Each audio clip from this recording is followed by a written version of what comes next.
أعوذ بالله من الشيطان الرجيم. بسم الله الرحمن الرحيم.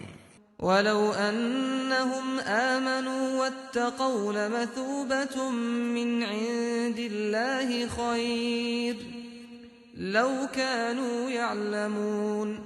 يا أيها الذين آمنوا لا تقولوا راعنا وقولوا انظرنا واسمعوا وللكافرين عذاب أليم.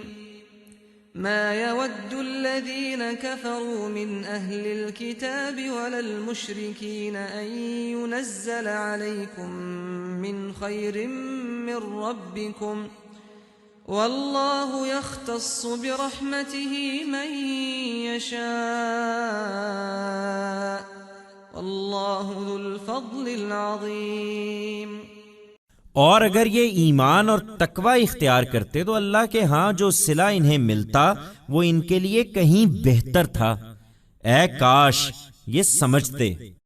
ان کے فتنوں سے بچنے کے لیے ایمان والو تم بارگاہ رسالت میں بیٹھو تو رائنا نہ کہا کرو، انظر نہ کہا کرو، اور جو کچھ کہا جائے اسے توجہ سے سنو، اور اس بات کو یاد رکھو کہ ان کافروں کے لیے دردناک عذاب ہے.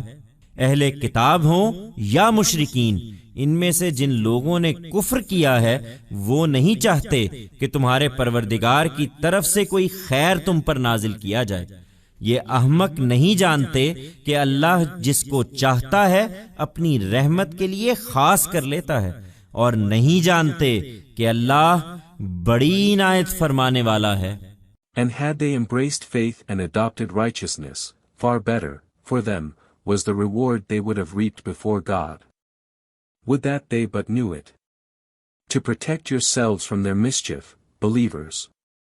When you sit in the company of the Prophet, do not say Ra'ina, but say Unsurna, and whatever is said, listen to it with attention and remember that a woeful punishment awaits these disbelievers. Whether they are the people of the book or the idolaters, those among them who have disbelieved do not want that any blessings be sent down to you from your Lord. These fools do not know that God chooses whomsoever he wants for his mercy, and do not know that God is abounding in grace.